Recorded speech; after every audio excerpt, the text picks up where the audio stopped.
Okay, welcome everybody for our Tuesday, June 17th, 2025, Prior Lake Spring Lake Watershed District Board meeting. And our first item is to call this to order and our Pledge of Allegiance. So please stand for the pledge. I pledge allegiance to the flag of the United States of America and to the republic for which it stands, one nation, under God, indivisible, with liberty and justice for all. All right, with the next item of business is the swearing in of Manager Matt Tofanelli for another term.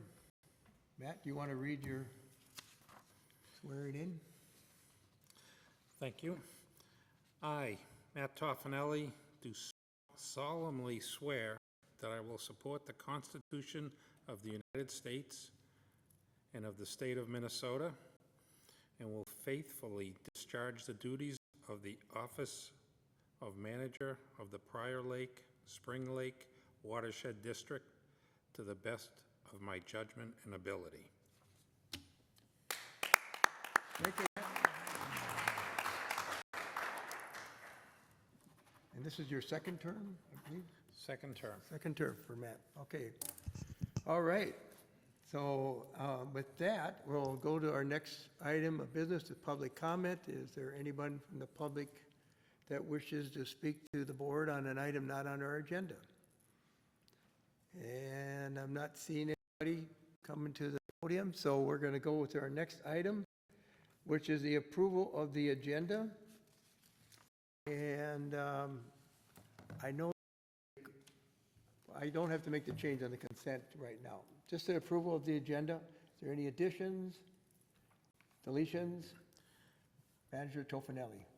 I would like to make one addition to discuss the condition of the boat ramp on Lower Pryor. Condition of boat ramp and Lower Pryor. That'll be item 5.5.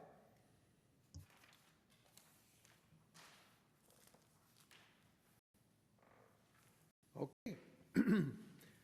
With that addition, I need a motion to approve the agenda as modified. So moved. Approved by Manager Burnett. Second. Second by Manager Tofanelli. All in favor of the motion to approve the agenda, say aye. Aye. Opposed? Same sign? No. Motion carried 4-0. And with that, we'll go to programs and projects update. We're going to go into new and old business. We'll turn it over to staff. All right, thank you, President Loney. Starting off with, I'm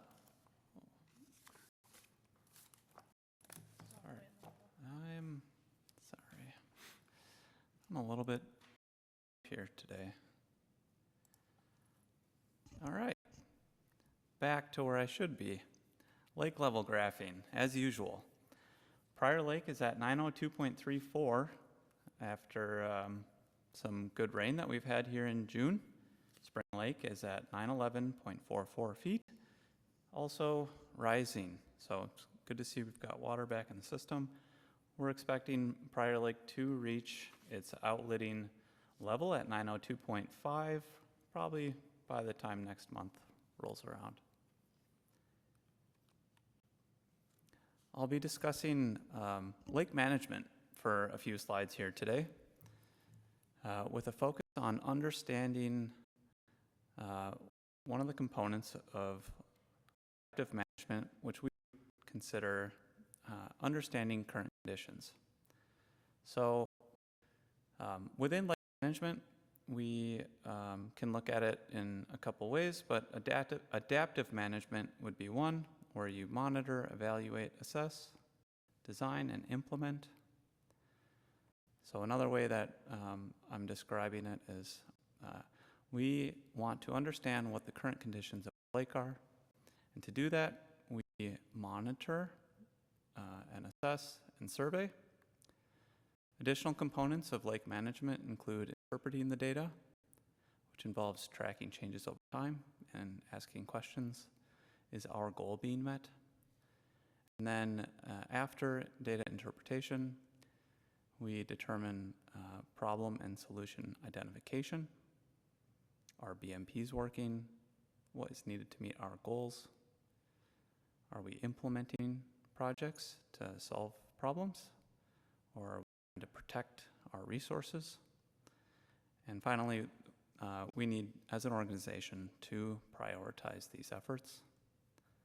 But for today, I'm going to be talking about understanding current conditions. This involves monitoring. So how do we understand this? Like I just mentioned, monitoring, assessments, and surveys.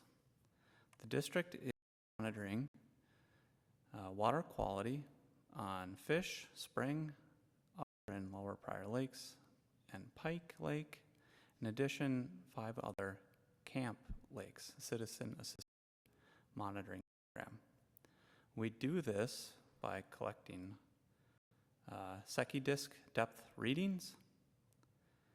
We collect 2-meter composite samples when available, otherwise grab samples, where you dunk sampling underneath the surface of the water. We collect total phosphorus, orthophosphorus, nitrogen, chlorophyll A, and chloride samples. We have those samples analyzed at a local laboratory. We also collect near bottom samples to look at the hypolimnion.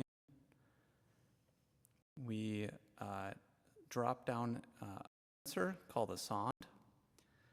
On that sonde, we have several different types of sensors that collect readings such as the pH, the temperature, conductivity. We also collect observational data such as weather and clarity, what the lake looks like. And so the total phosphorus, the chlorophyll A, and the Secchi disc readings are what the MPCA uses to gauge and set lake standards. Within lake management, there's more to determining the condition than just the water quality results. There are many factors affecting conditions, including the chemistry and composition, aquatic ecosystem, sediments, runoff and external climate, local regulation, and also education. So some of the things the district does here on the right half of the screen involve collecting chemistry, observing the ecosystems, sediments, fish management. I'll continue with the next slide. So we take a holistic approach. We collect internal and external data through different types of monitoring, assessments, and surveys, including lake water quality, plankton, zooplankton, and phytoplankton sampling. We collect sediment cores to determine lake bottom phosphorus release, for example. We hire consultants to help us with aquatic macrophytes and fisheries for carp management. And it's not only in-lake information that we're seeking. We want to understand what the external and watershed is doing around our lakes. So we collect stream water quality, hydrological data such as flows and water levels. We observe different land use and how that impacts water coming into our lakes. And also, we collect information on stakeholders and what those people use the lake, on out of our lakes, and we use that to build data sets and that help guide decisions within our resource plans and also provide information for different studies and state resources. Next month, I'll jump into a brief discussion on interpreting data. Zach Nagel, the district technician, will discuss more about the WSKI database and how we use that and other data to track changes over time and answer questions like, is our goal being met?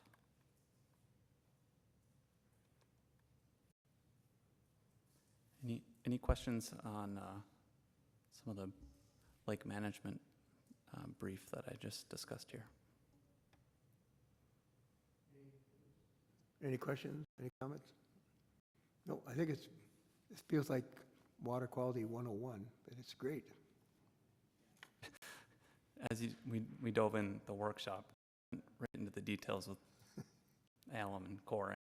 This is just jumping back on why we do that, why we collect that information. It's used in all facets of lake management.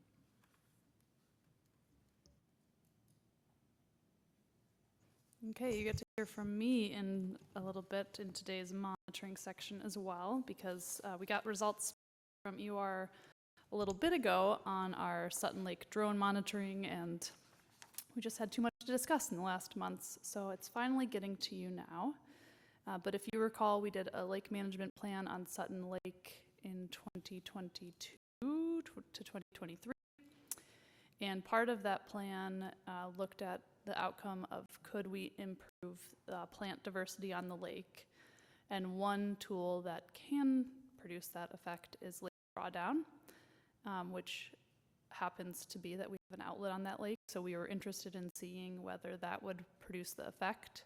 And we had the benefit of a 3-year drought, which essentially created conditions without us having to go through the planning of a drawdown.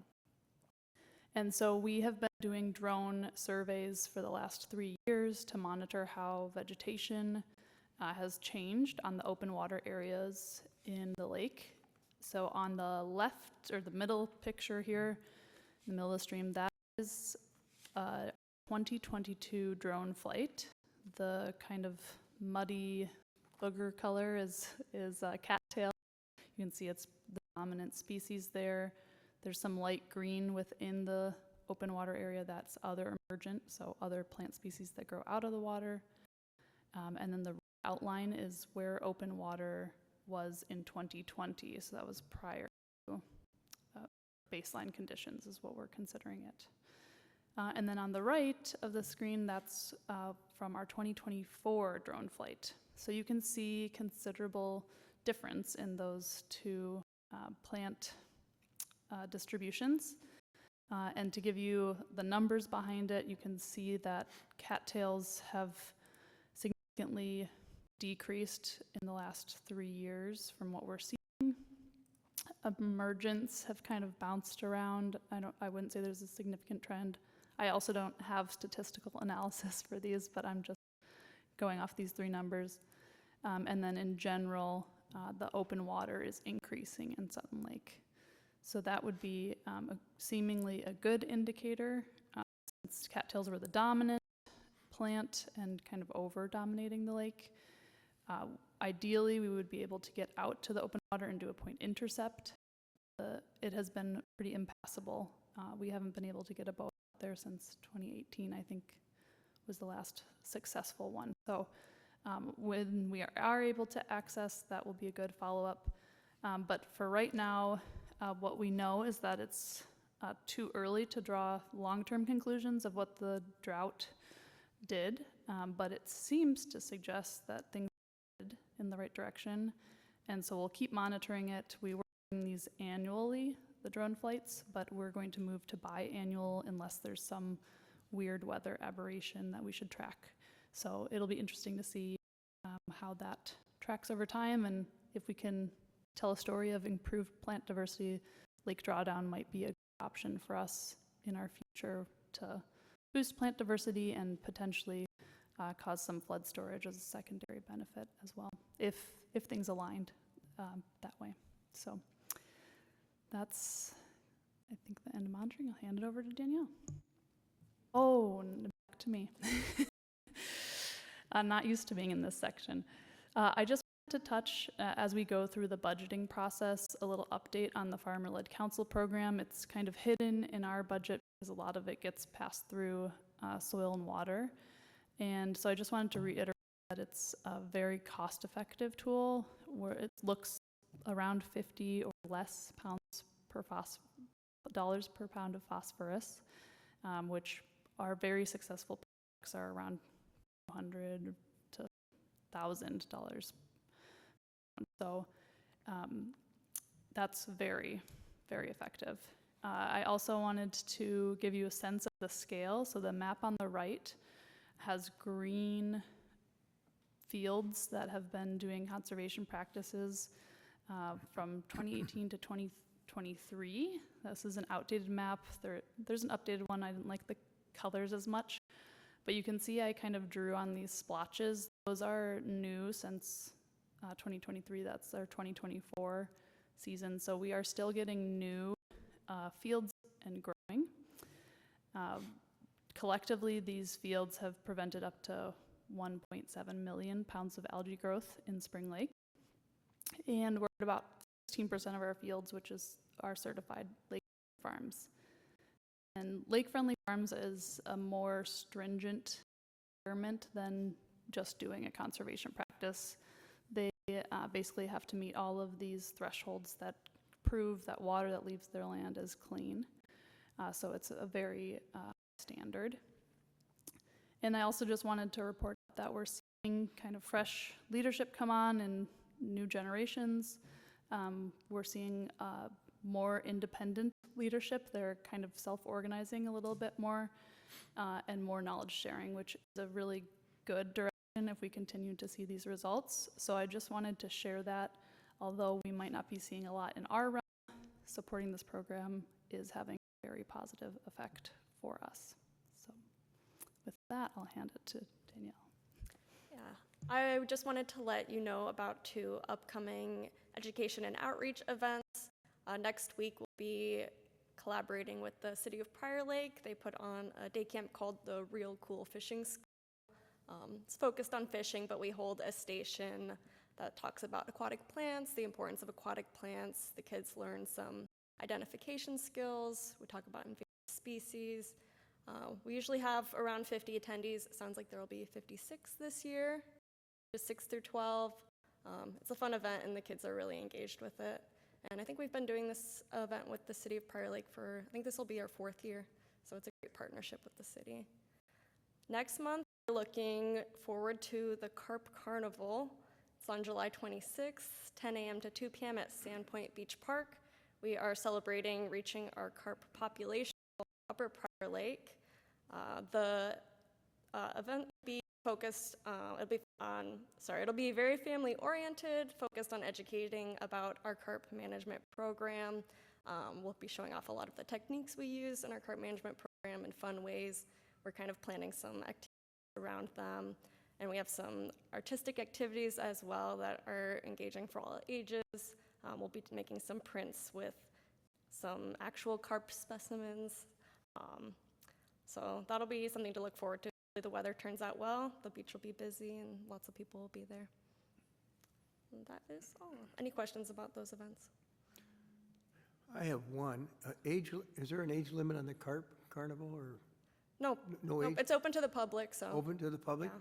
A lot of the activities will be geared towards younger ages, but there will definitely be stuff for everybody. Okay. Manager Boyle. Just a question, are we trying to increase the carp population here? It says Decrease. Reaching carp population. Yeah, reaching the low number. There you go. Bending down. Yes. Thank you. Okay, very good job. Okay. Those look like interesting. I'm thinking about attending them. Interesting. Okay, project status update. Yep. If there's no questions on programs, get ready for a journey here. I'm going to kind of recap on where our priorities have lied in water quality and flooding. I blurred out aquatic invasive species because we already know Jeff and Zach are handling that expertly.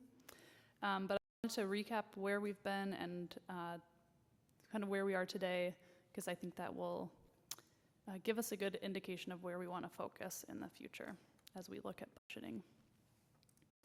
So to refresh our memories on water quality goals, our main target is looking at the upper watershed. That's our main contributing area and external load to our lakes, primarily Spring Lake, and then that would be passed to Upper Prior Lake, as Anne shared in our workshop today. And we can look at this from several different ways. Do as many projects as you can to get water clean when it reaches the lakes, but one kind of guidepost we have to guide us is that MPCA set a total maximum daily load of just under 1,000 pounds for Spring Lake. According to their models, that's how much we need to reduce phosphorus by going into Spring Lake. I think one thing to tie it to Jeff's presentation about monitoring is that if we're seeing water quality parameters are improving before that goal is met, then we've met the real goal is clean water. This is just their best guess at how much we have to reduce to get there. So in looking at the upper watershed, we look at these different contributing areas. Our largest is what we'd call County Ditch 13, aligned in green. Second largest shape, size, and wise is Buck and Fish. And then we have Spring Central and Spring West. When we talked about at the board level of strategy, we had talked about kind of finding the biggest pollution reduction projects on each of those three main contributing branches. Spring Central isn't a main contributor, so that one wasn't considered in this analysis. However, that could change in the future. So these three projects, the Buck Lake Chemical System, MBCD13, Iron and Filter, stands for branch of County Ditch 13, and then Spring West Iron Enhanced Sand Filter were the three big, if you're going to do one project on this subwatershed, that's what we should do. Those three were carried forward, and these were kind of looked at like, okay, these are our power. This is the powerhouse for each of those subwatersheds. And then we had three projects that we had funding available for and willing landowners. And they were easy, low-hanging fruit. So this is what we had deemed as our water quality approach. If we were to accomplish all of these, the modeling says we would reach 64% of our goal. Well, as we look at where we're at in those, I've kind of got these stoplight symbols. So green circle means it's active. If it has a check mark, that's complete. A yellow triangles were in progress, and red diamond haven't contacted the landowners yet. So to really quickly show you where that's landing from the bottom up, those willing landowners with ready funding, they went real fast. We've completed 2 of them. Pump Iron Enhanced Sand Filter, the contractor wants to start yesterday, so I anticipate that'll have a black check mark by the end of the year. And then you'll see later on the agenda, we're making good progress in getting willing landowner for Spring West Iron Enhanced Sand Filter as well. So those are moving forward. To give you a sense of where we are with today's progress, the 3 projects that have landowner agreements and or have been constructed will be about 10% of our reduction. So I know that might sound like a small number, 10%, not a ton in the scheme of 100%. However, our goal, that 2,900 pounds, is a very large goal. So I think we should all recognize 10% is a lot of progress for 1 year. So applaud yourselves. And assuming we will be able to complete Spring West and that continues to go forward, that's an additional 10%. So we're making really good progress. These bigger projects, chloride and branch County Ditch 13 Iron Enhanced Sand Filter, are still very important. They're bigger, they'll take more landowner buy-in and progress to get done, but I just wanted to leave you with that. So covered water quality, and I think as we move to flood storage, we haven't talked as much about our progress here because it hasn't been as fruitful in construction. So I wanted to recap our trials and tribulations on these. So if you recall, what I'm showing on the screen here is a flood storage matrix. On the left, these were all the flood storage projects projects that had been brought to the district's attention up till 2023. And then on the right is a map of where those land. So I'm going to walk through very quickly on kind of where we landed on each of these to refresh our memories, and then I'll summarize at the end with what that leaves us. So the first project is project number 1, which is what we've called Highway 13 or Geis Wetland. We have reached out to these landowners, particularly in the fact that we were updating our ferric chloride system, and it would be a good time to look at this. 3 landowners, one of the landowners has been long-term not interested in working with us because of previous negative interactions. So it's just a good reminder for us that working with landowners has impacts the way you treat people for a long time. So we're gonna put an orange X mark here because the landowners are not currently interested. However, like any relationship, things change, and so it is orange because things could change, things could develop, the land could develop, and so not permanently off the books, but for now it is.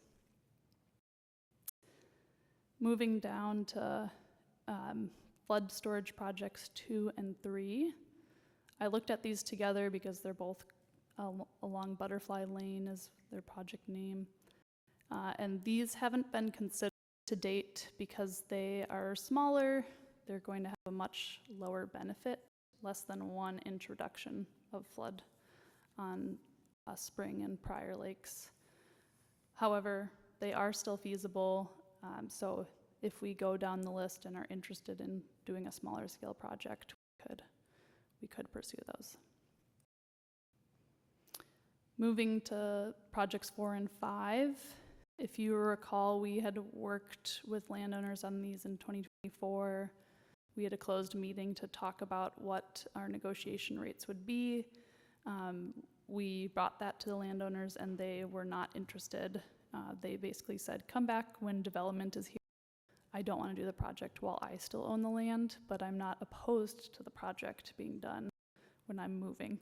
So that will get 2 orange X's because it's another not now. We have project number 6 up next. This is I think the largest project remaining on our list, and we worked with this landowner over many versions of me, project managers. This land is currently operated as a farm, and in discussions they've shared that they don't have a replacement for that use of land. So if we found adjacent land that could provide them fields, consider it.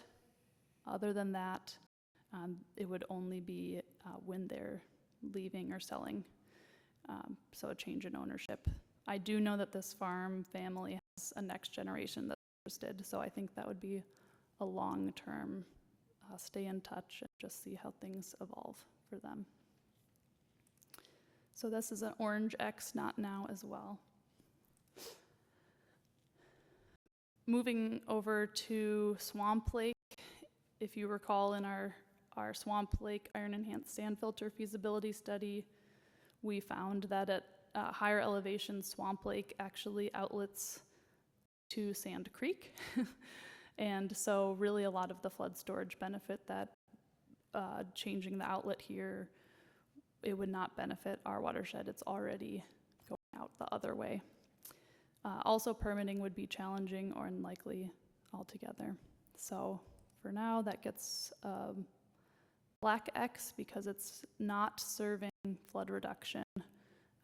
Water's already leaving our watershed. Moving up to Arctic Lake, this was a project that I hadn't thought about in a while because it's not a normal area that we look at for flood storage, but this is draining to Upper Prior Lake. It would not have any benefit to Spring Lake, and it would have a small benefit on Prior Lake, as well as a large regulatory burden. However, we haven't knocked on any doors on this, and it is, in theory, still feasible. So if we wanted to pursue a smaller benefit project, we could do that here.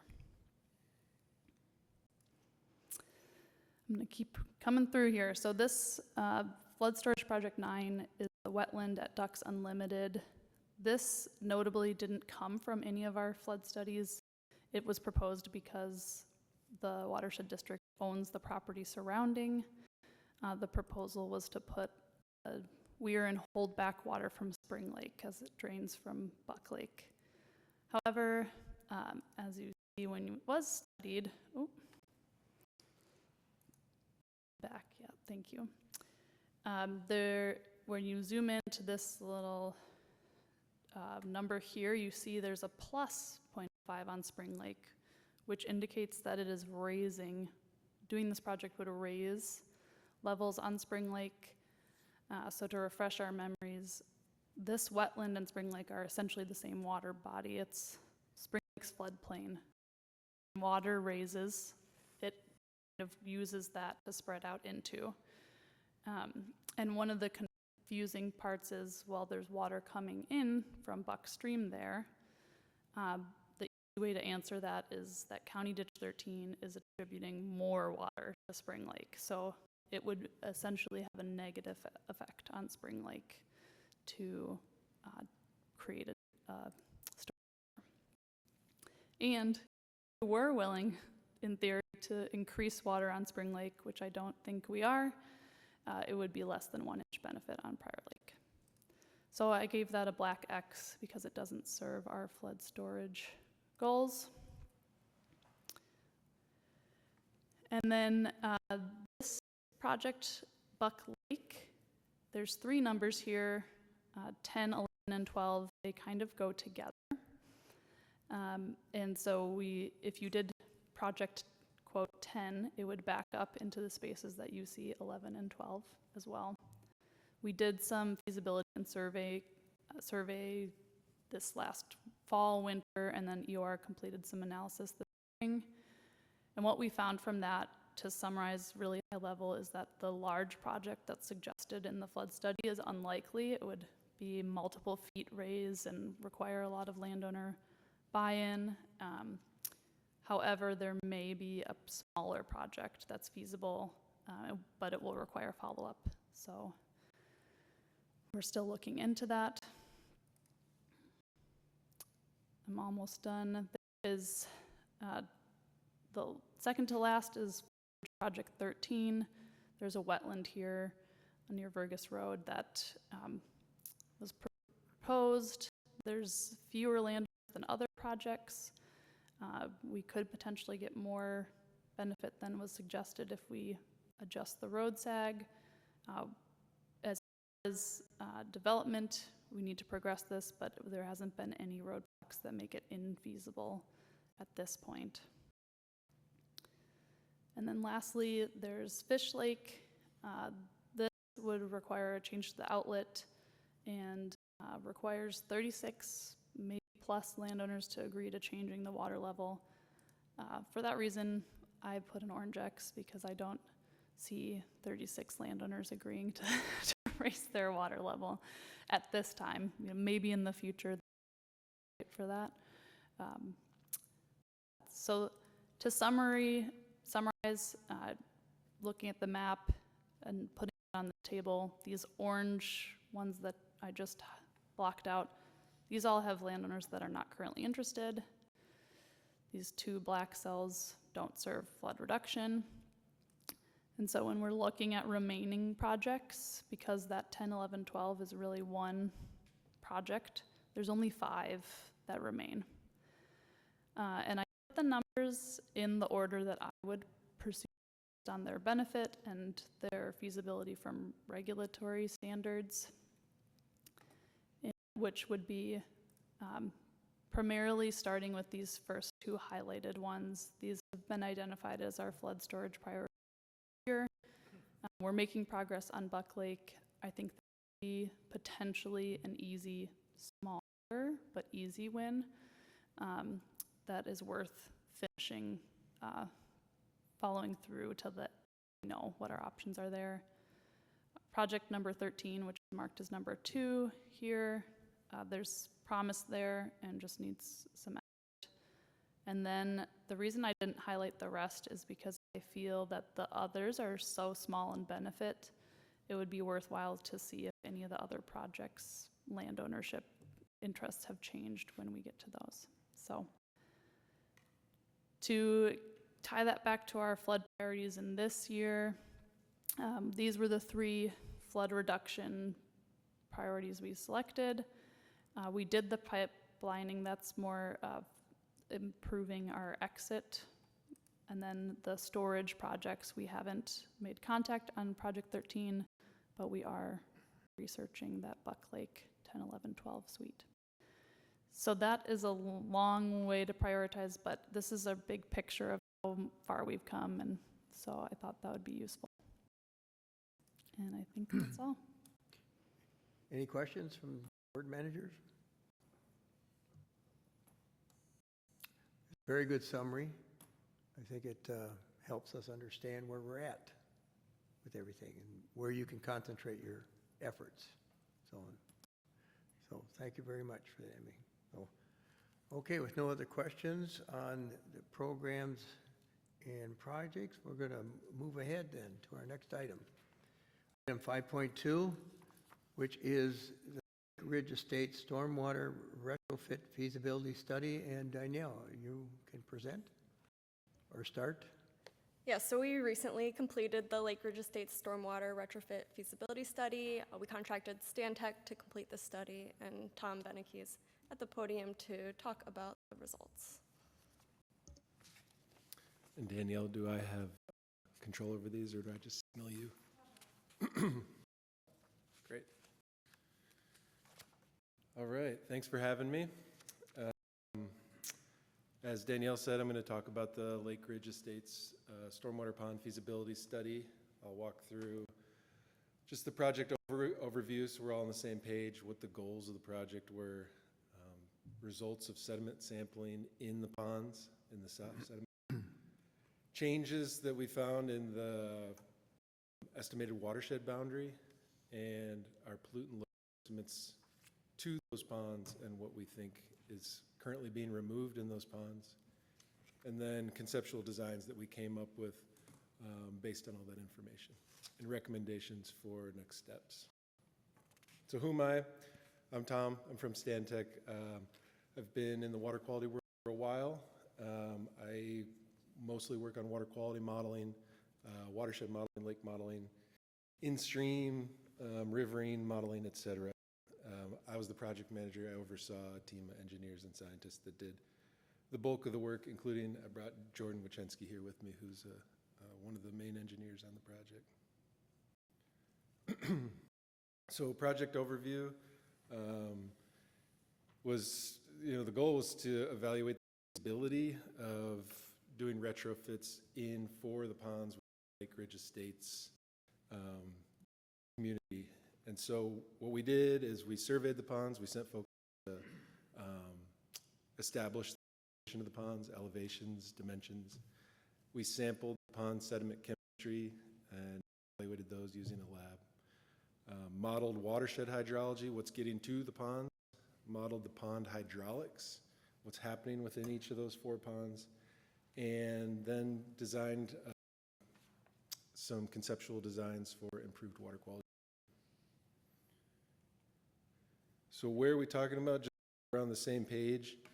In the report that we provided and in the rest of these slides, I'll be referencing these ponds with the really glamorous names of ponds 1 through 4. Pond 1 being up on the north end of the Lake Ridge Estates, so there on the north side of Fish Lake near 200th, and then working back up from the south, ponds 2, 3, and 4. And just a note on this slide, I have an orange pond highlighted there. That was initially where the study was looking for a pond to evaluate, but through fieldwork, landowner communication, a pond doesn't really exist. And so that pond was redefined in terms of its geography just a little bit north of there. project goals. The goal of fitting these ponds would be to reduce watershed loading. So Emily just talked a lot about the TMDL goals for Spring Lake. In Fish Lake's lake management plan, there's an established 103-pound goal of phosphorus per year reduction from the watershed. That's 103 pounds needing to be removed to meet that lake management plan's goal. So to get there, we evaluate what's the feasibility of these ponds. And feasibility is just how much does it cost, weighed against how much is it going to remove in terms of pollutants, and what are the site constraints? Do we have potential property boundary issues, elevation challenges, permitting hurdles, et cetera? So where this came out of is that, like I mentioned, the lake management plan. In this table, this is just borrowed from the lake management plan that EOR developed. That first green highlighted set of cells there is the study that we're doing. So the remainder of the projects that are highlighted as potential reductions for watershed loading are, have estimates associated, at least initially, for what the reduction would be and what the cost might be. But Lake Ridge Estates was identified as a project that needed a little bit more background and this feasibility study done to know what those costs and potential removals are. So starting with the sediment sampling results, we sent a field crew out to sample the sediment, take that to the lab, and also evaluate using a depth refusal. What do we estimate is the volume of sediment that's currently in each of these ponds? So as you can see in the table, the ponds vary from 9% full in terms of its full capacity up to 69%. And I'll caveat this with this pond. This is pond 1 here in this image. This is a clearly designed storm pond. Has an outlet control structure that was designed for water quality treatment and flood mitigation. But these other 3 ponds, the bottom of the sediment was a little bit more undefined. So these estimates are the best that we could come up with for pond 2, 3, and 4, knowing that perhaps when these ponds were installed, they weren't necessarily held very high rigor. So what kind of limitations exist given these sampling results? One of the primary drivers of cost for removing sediment can be due to the nature of the chemistry of the sediment.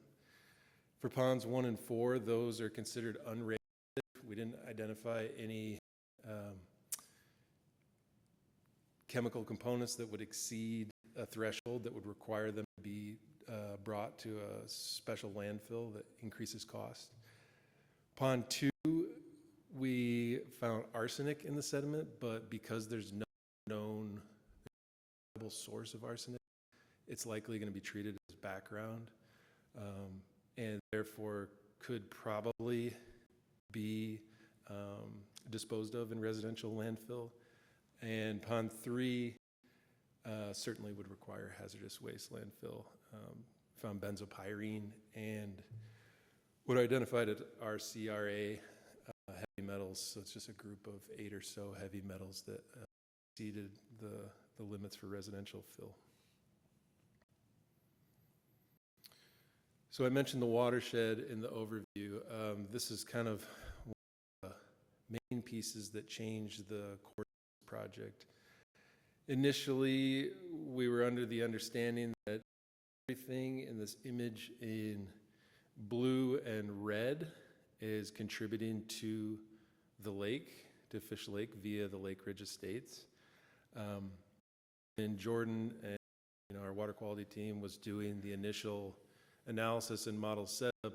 They said, hey, I don't think that this water is able to cross over into into the watershed unless under some extreme storm event.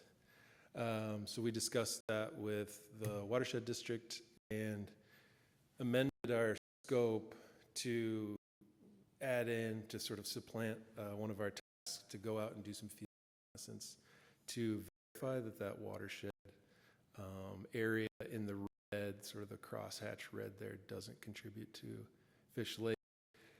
And we did.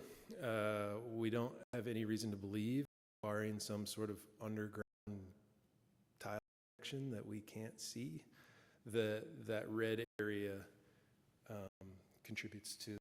So that reduces the area that we initially thought that went for in aggregate by about 58%, and leaves us with only 54-acre watershed in total going to all 4 of these ponds. So kind of off the bat, when we start doing the modeling, we don't have a high potential for pollutant delivery through that system.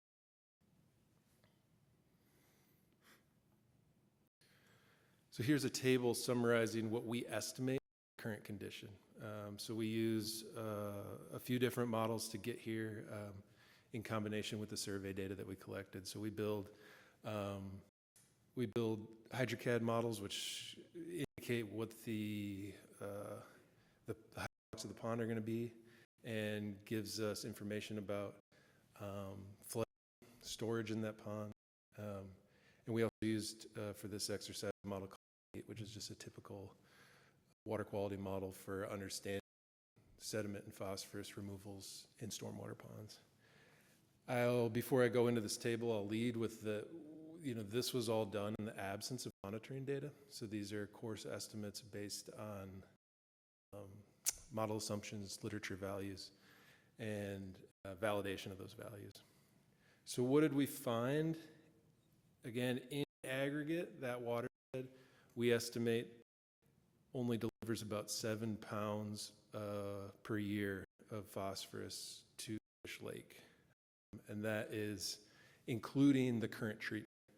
So this table where I have summarized the percent removal, that's what we think that the ponds are currently treating on an average annual basis. So pond 1, we think that the inflow to that pond is likely only about 2 pounds per phosphorus.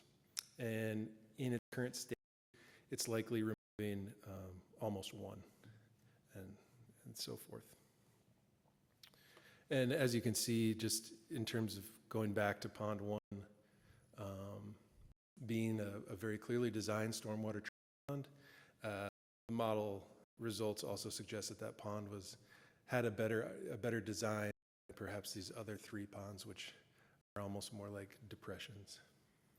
So we currently estimate that there's a combined 2 pounds per year of phosphorus treatment, just as is. So that leaves us with, just the math of the algebra of that. We have 5 pounds left of potential additional treatment across all. So what did we look at? We looked at dredging, expanding the footprint of the pond, modifications to the outlet, so controlling the rate at which water leaves that pond, filtration.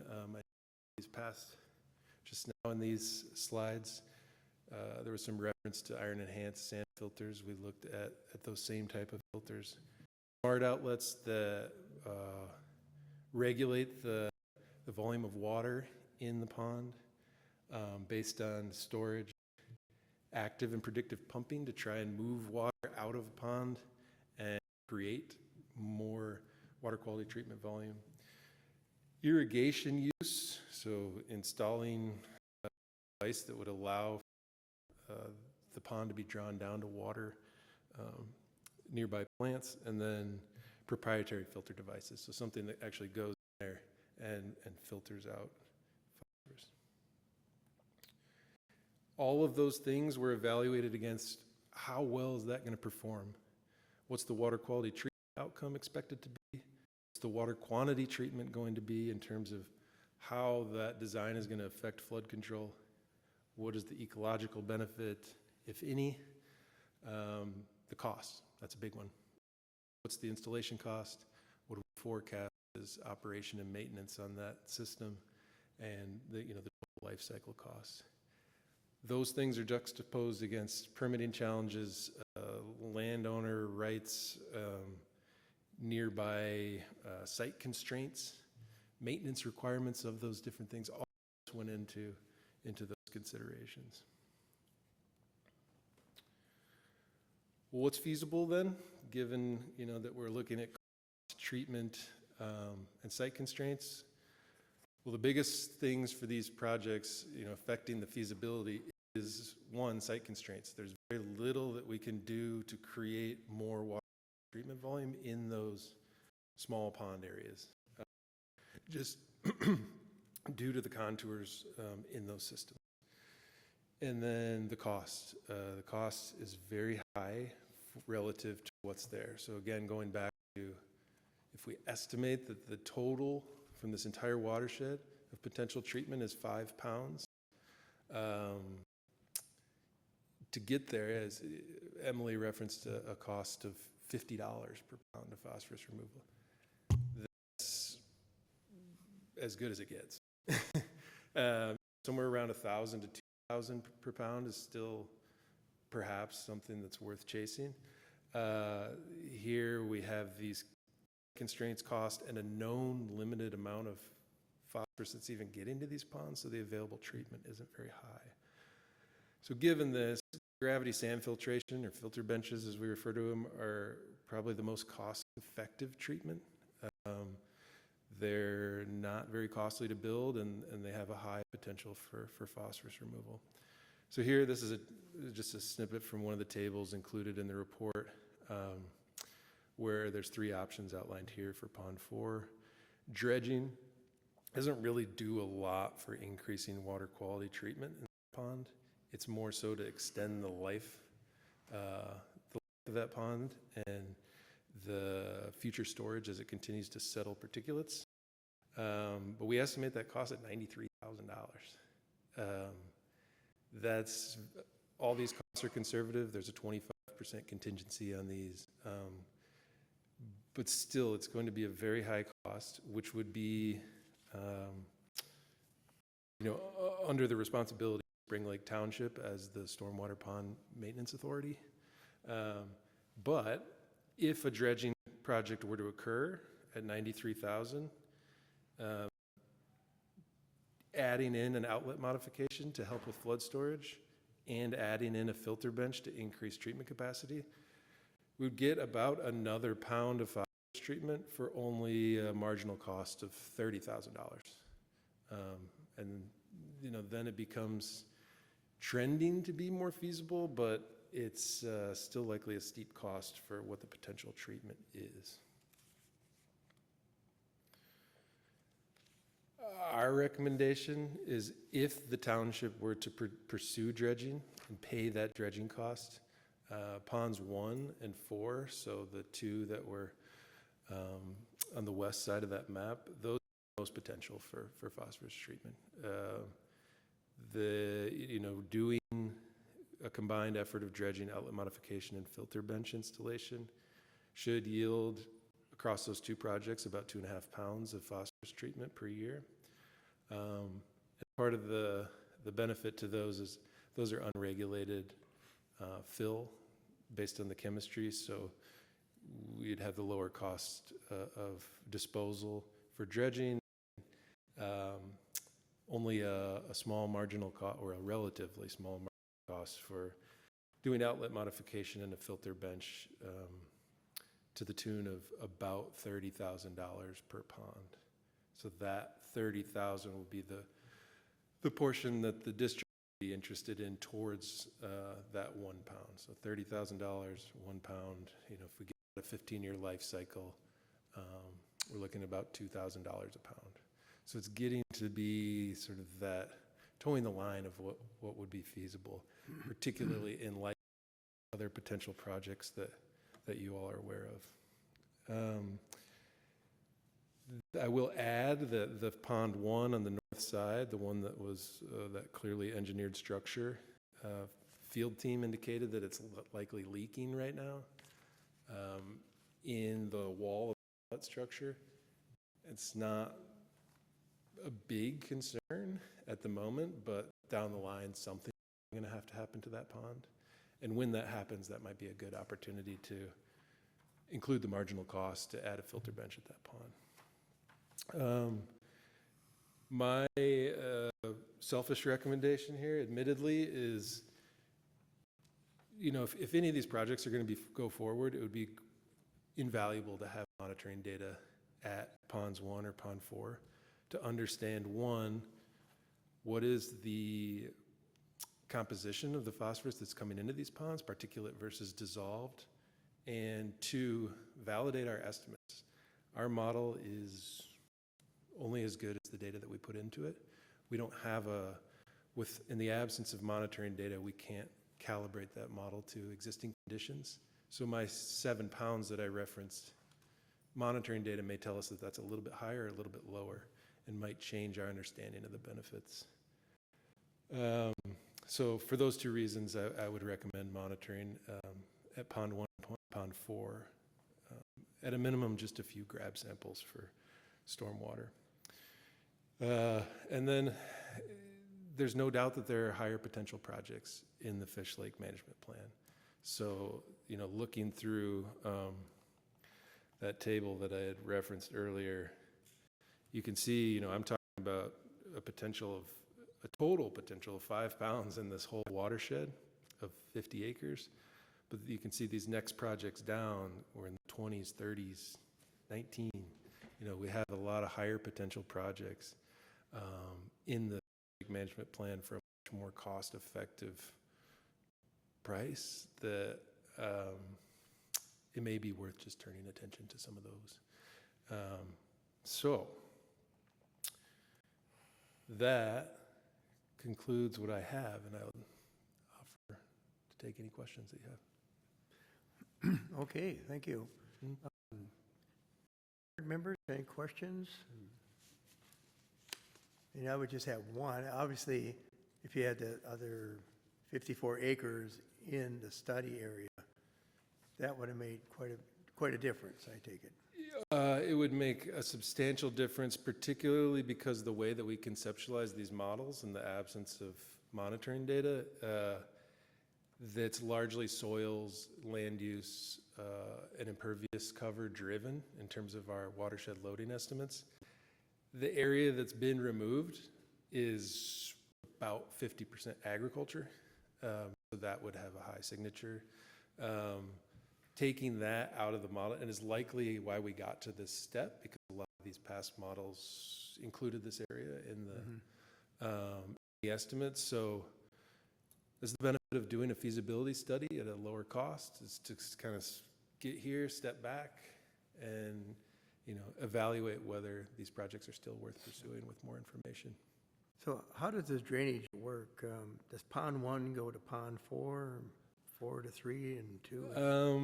How does it? Pond 1 goes, well, this is why I brought Jordan here to Yeah, pond 1 actually drains outwards to the north, so it goes across the road there and into that farm field. Yeah, we also took a look at the surrounding watersheds to confirm that these original watersheds were accurate. And then the other 3 ponds drain directly. You want to come to the podium? So if you,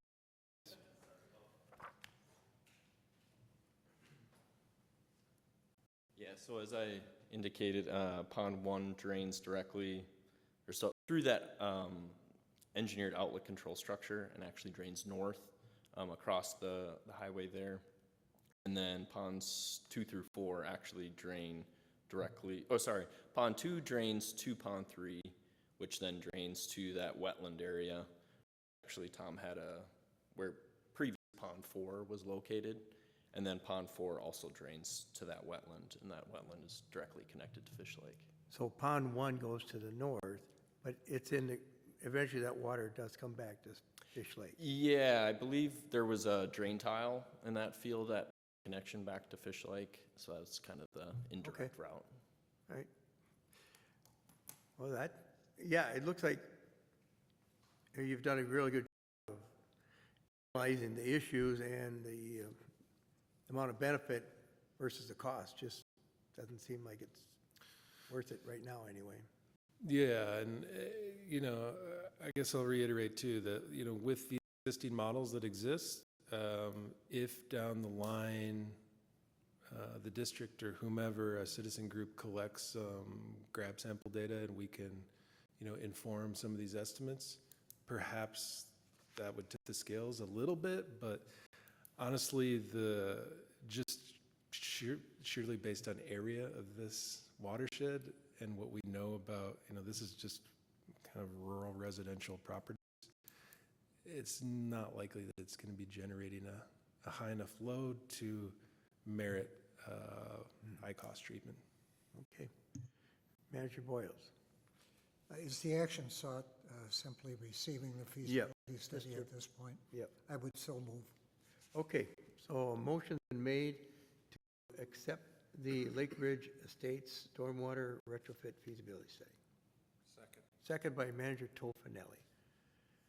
Any more discussion on the motion? Any comments, questions? Okay, assume you're ready to vote. All in favor of the motion, say aye. Aye. All opposed? Motion carried 4-0. Thank you, guys, for your work. Appreciate it. Thank you for your time. Okay. Well, now we're going to get to item 5.3, which is a second amendment to conservation easement A744386 by the Shakopee Middle Sioux Community and Shepherd of the Lake Evangelical Lutheran Church. And I think Administrator Gacy is going to handle this one. That is correct. So President Loney and managers, so recently, back in 2006, an easement was placed over a number of wetlands and stormwater BMPs in the, at that time, property that was owned by Shepherd of the Lake Lutheran Church. This parcel is located just north of County Road 42 and a little west of County Road 21. At that time, Shepherd of the Lake Lutheran Church owned pretty much the entire parcel. Subsequently, part of that parcel has been donated to the city of Prior Lake to become Shepherd's Path Park. And other parts have been spun off into a senior housing facility. And then, so then in 2009, an amendment was placed on the conservation easement because at that time there was the construction of a YMCA facility adjacent to the church. And in order to build the YMCA, a fire lane needed to be constructed on the south side of the Y building, and that access drive encroached into our conservation easement. Staff at that time then negotiated with the property owners for mitigation of that encroachment into the conservation easement. The property owner agreed to build a portion of the access drive with as permeable pavement, and also to construct 2 stormwater BMPs, basically 2 rain gardens on the site, and then also to install 9 educational signs around the site for that property.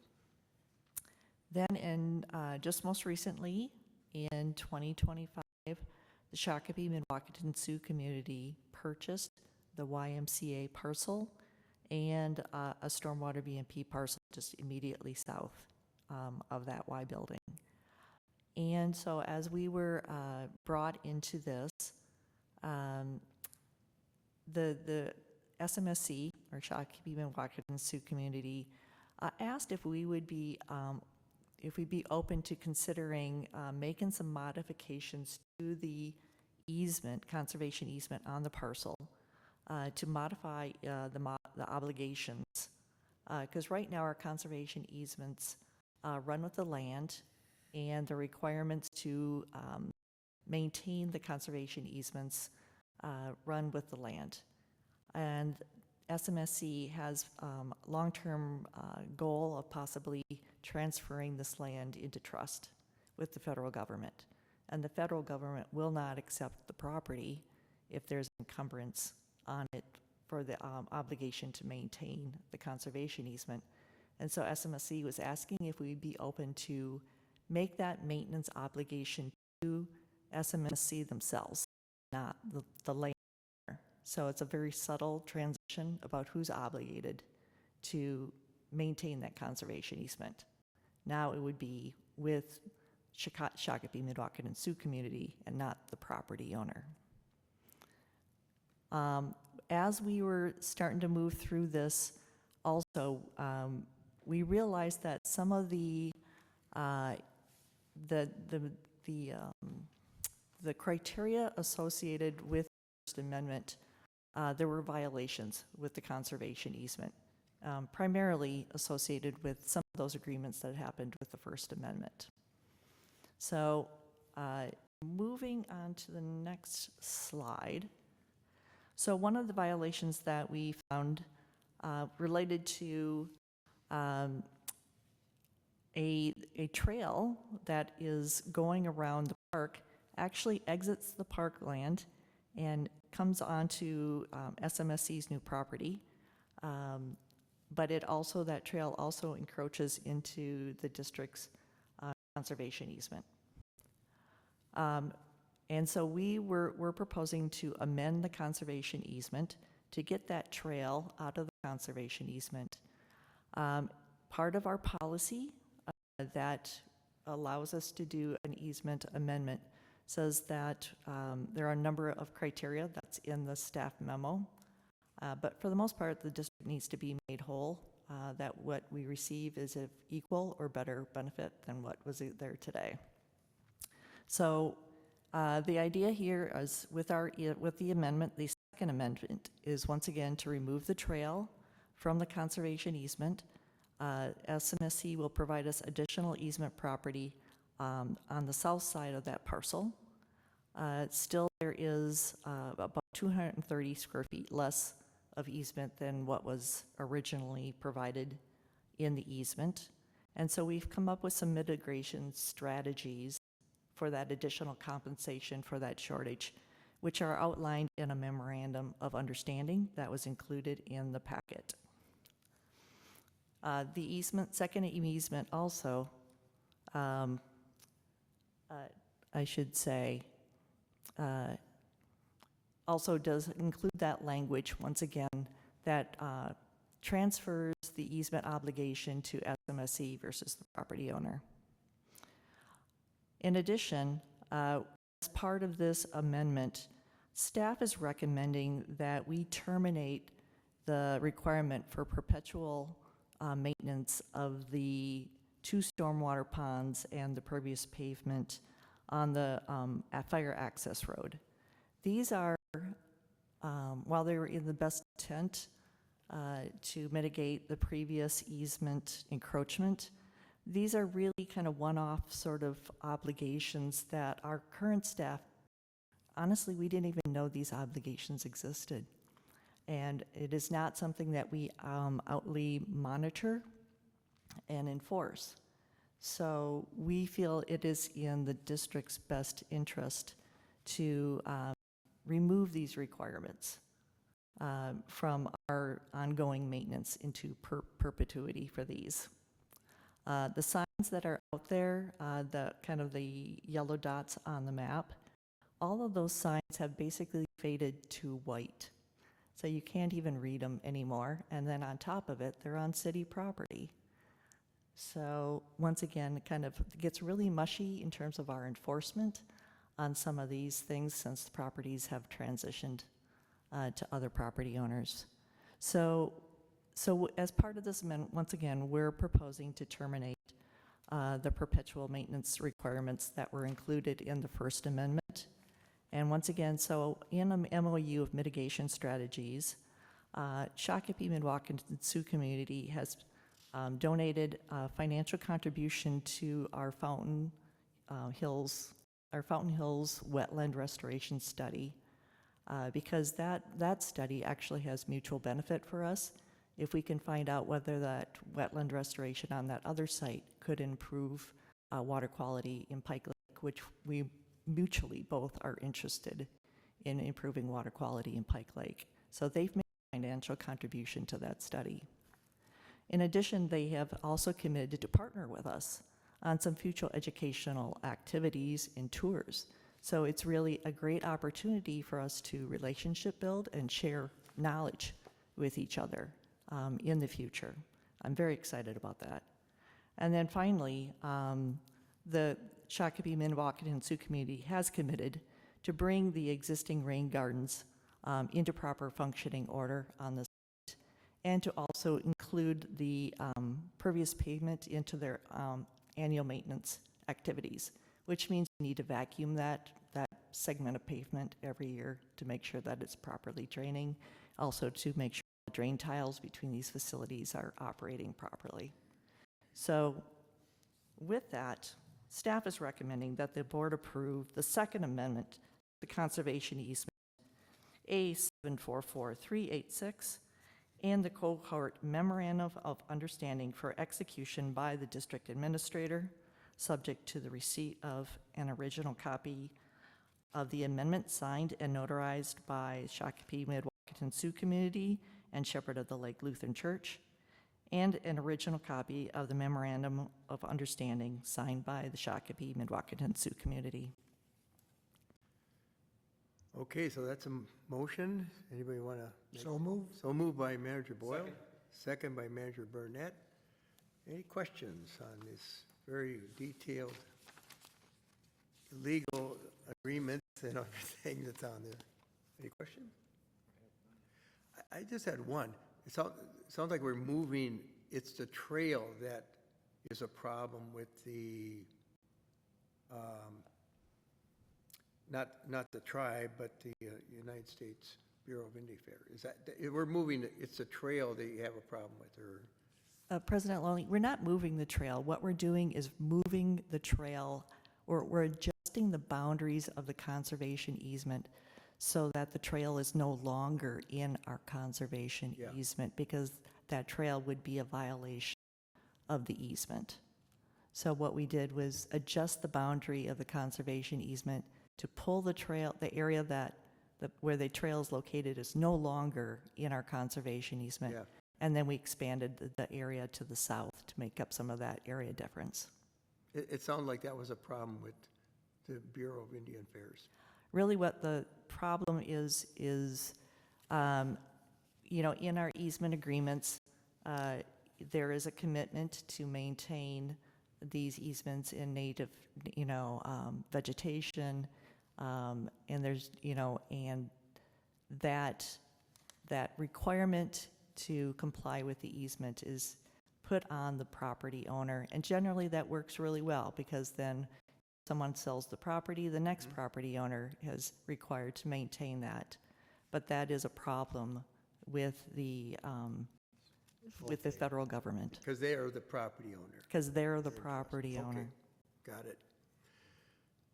You want to say anything, Mr. Olberg?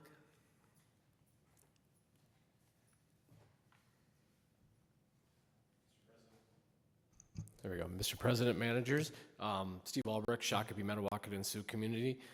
Yes, what I would just add is we're kind of cleaning up that easement language so that if and when we make application into trust, the SMS assuming the responsibility for that maintenance, that's the only way that it can go into trust. It can't go into trust if another party is responsible for that maintenance. So we're cleaning that up. Other than that, I think the adjustments are going to work out very nicely. A strong working relationship with your staff in the district, so we feel very good that this is a good solution to clean this up long term. And then obviously for maintenance of the BMPs, we have many rain gardens, many pervious areas, so that's part of our routine maintenance across our campus. So it's a good agreement. I think it cleans up things, and yes, our relationship, getting things done, you're always very, very conscious of nature and water management, so I don't think it'll be a problem. That's my opinion. Any questions? No.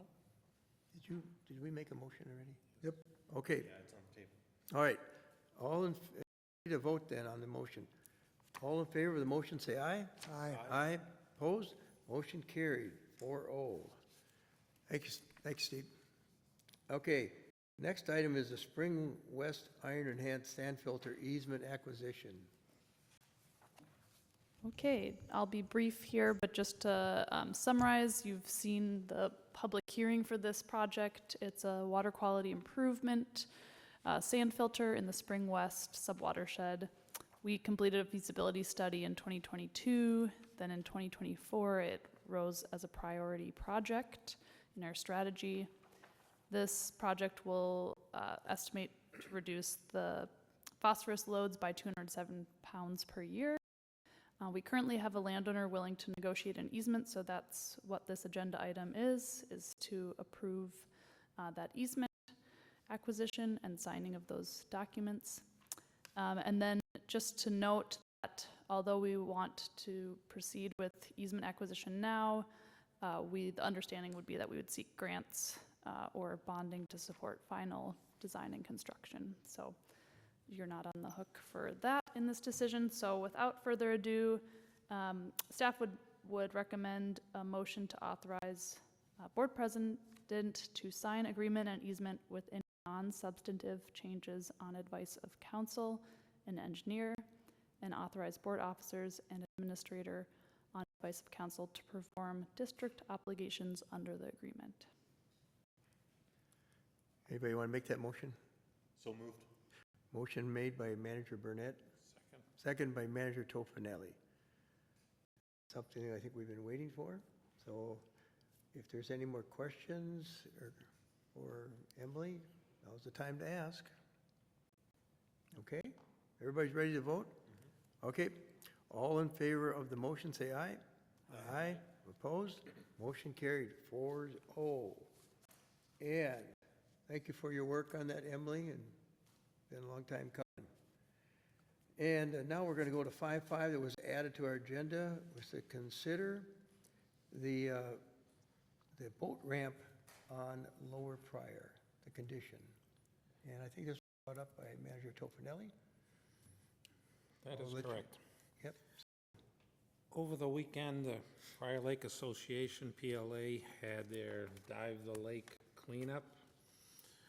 In pursuit of that activity, they spent some time at the new launch where they observed, I'll say, excess trash that the contractor left behind, including steel girders that right now are probably not a problem, but in lower water will be a navigable problem. A lot of trash was left in the water, and I think right now we have to address that possibly. Rachel, Ron Hoffmeyer, the president of PLA, had drafted a note to Rachel to request some type of cleanup, because right now it's a dump there. So I don't know where we might fit in on that, but it is a topic right now that the PLA is concerned about. Okay. Well, I imagine we could do, as a board, is direct staff to address this issue to the DNR and get some result back from them. Maybe they're not aware of this, I don't know. Any suggestions, Frank? Well, first thing is to determine the appropriate parties. And I don't know if the DNR contracted for it or not. That was done through the county or the city? DNR, this was a DNR contract. Definitely was the DNR. Mm-hmm. And this has been kind of bubbling for a while, and the DNR second-handed position was not our problem, it's the contractor, which I don't find to be appropriate, but it's secondhand, so maybe that's not the case. Yeah.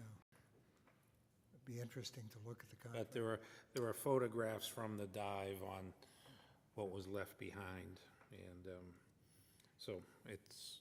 I got to believe that's contrary to even the DNR's regulations, right? I mean, how can it violate its own regulations? I don't think I should comment on that. No, no one should. I'm just trying to Is the DNR aware of this issue? You know, They've been contacted through PLA they have been. at this point. Okay, well, does anybody want to make a motion? I was just suggesting that, I mean, we need to have our staff follow up with this issue. I'd make a motion to have staff investigate and determine next appropriate steps. Okay, that sounds like a good motion. Second. Second by Manager Boyles. Any more discussion on this? I know you got a lot of photos that came through. It shows That They've been shared with staff. What a shame. Okay, all right. No questions on this motion? I assume you're ready to vote. All in favor, say aye. Aye. Aye. Opposed? Motion carried, 4-0. Thank you. Thank you. I saw those pictures, I go, oh, typical, leave stuff behind, and hopefully nobody finds it. Okay, so now we are at the treasurer's report. And Christian Morkenberg is not here, so I'm going to do the treasury report for him. If you look at our monthly treasury report, we still have available cash at the end of May of 1.6 million, which is 48% of our budget. And that's after all our committed funds for other areas, and including, you know, the PLOC, alum, upper watershed fund, and debt payment. Tomorrow, our first half levy payment from the county, which would be about $1 million. So cash flow wise, we should be in good shape to pay we got a PLOC bill of the liner that we have to pay. And essentially, we are making a loan, we're making a loan to the PLOC to pay the bill to the contractor, and then when we get the grant, which will go to the PLOC will pay us back. That's the way it is. Gotcha. That seems kind of, it's the way the money transfer has to go, right, Joni? And other than that, we did talk a lot about it at our next budget meeting, that a lot of our reserves will be getting used next year. So even though we're in good financial shape, the reason is we've been building up reserve for the day that we will be using them. So we have some of these projects that will be coming due, and I believe we have enough payment, what I see, to make payment on the easement. I believe that easement will have a closing date, and that's when we'll be ready to make the payment for that easement. So other than that, financially, we are making some pretty good, we're pretty much right on for half of the year, or for the end of May, on our budget. Any questions? Okay, we're good? Okay. I know that it wasn't as detailed as Christian would do, but, you know, hey, I'm part-time. I'll say thank you. Okay.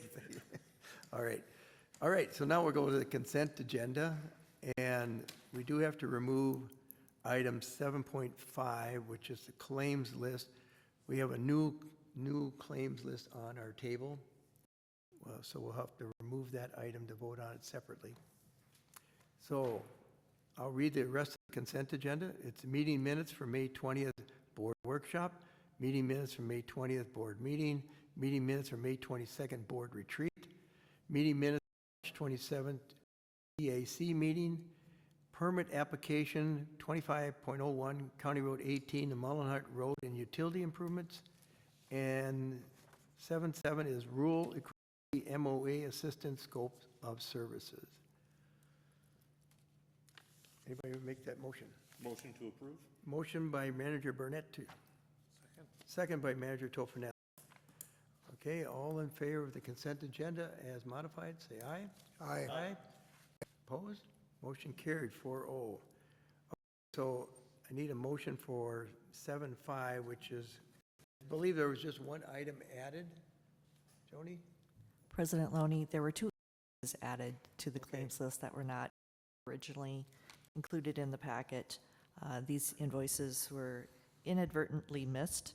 And we wanted to include them now to ensure that we make payment within our statutory time frame of 35 days. And they're the items in red, in case Frank, you can't see. That's right. Thank you. So the items are invoices to PLM for the Spring Lake Curly Leaf Pondweed treatment and for the Upper Prior Lake Curly Leaf Pondweed treatment. Okay. All right. I need a motion to approve. So moved. The claims list, a motion by Manager Boyles, second by Manager Burnett. All in favor of item to the claims list, say approved by saying aye. Aye. Aye. Opposed?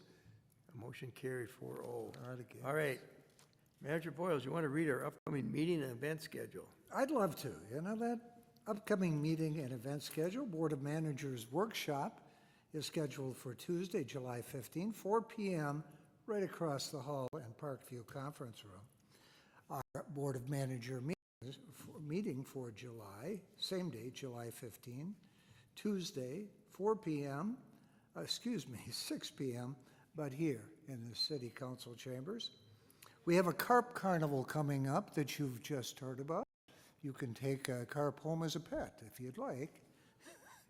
Please do. No, I'm just making it up. It's a celebration of meeting our Upper Prior Lake carp goals, which is scheduled for Saturday, July 26, 7 a.m. to 2 p.m. at Sandpoint Beach Park. Final item is the Citizens Advisory Committee meeting Thursday, July 31, 6 p.m., Prior Lake City Hall in the Wagon Bridge Conference Room. It's a large conference room downstairs. Okay. With that, looking for a motion to adjourn. Not going to go. So moved. Motion by Manager Boyle. Second by Manager second. Tofinelli. Boy, that was a tough one to get out of here, people. Okay, all in favor of the motion to adjourn, say aye. Aye. Aye. Opposed, motion carried 4-0, and we're out of here at 7:32. Good night, everybody. I'll give that to Joni then. Better make good on that, Jeff.